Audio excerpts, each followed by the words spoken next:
మన కానుమల్ గ్రామానికి మన గౌరవ chief whip MLA Yarlagadda Venkatrao గారు మనందరూ ఈ గ్రామ ప్రజల ఆహ్వానం మేరకు ఇక్కడ రావడం జరిగింది. ఈ రోజున ఇంటింటికి కరపత్రాలు అంటే అభివృద్ధి పనులు తెలుగుదేశం, బీజేపీ, జనసేన ఈ రాష్ట్రంలో ఈ 2 సంవత్సరాల నుంచి చేసిన అభివృద్ధి పనుల గురించి ఆయన వివరంగా అందరికీ ప్రజల దగ్గరికి వచ్చి ఏ మంచి చెడులు అన్నీ కనుక్కుంటూ అక్కడికక్కడే స్పాట్లోనే ఏ ఇబ్బంది కలిగినా, ఏ ప్రజలకి ఏ అవసరం ఉండా అక్కడ స్పాట్లోనే అధికారులతోటి ఆ పని గురించి ఆర్డర్ వేసేయడం జరుగుతుంది.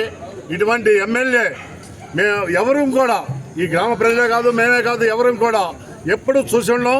అటువంటి ఎమ్మెల్యే యార్లగడ్డ వెంకట్రావు గారికి మనందరం కూడా గ్రామ ప్రజలందరూ కూడా ఈ నియోజకవర్గ ప్రజలందరూ కూడా రుణపడిపోయి ఉంటామని చెప్పి ఇటువంటి ఎమ్మెల్యేని మనం అతి దగ్గరగా ఇంకా దగ్గరగా చేసుకోవాలని చెప్పి నేను మనస్ఫూర్తిగా కోరుకుంటున్నాను.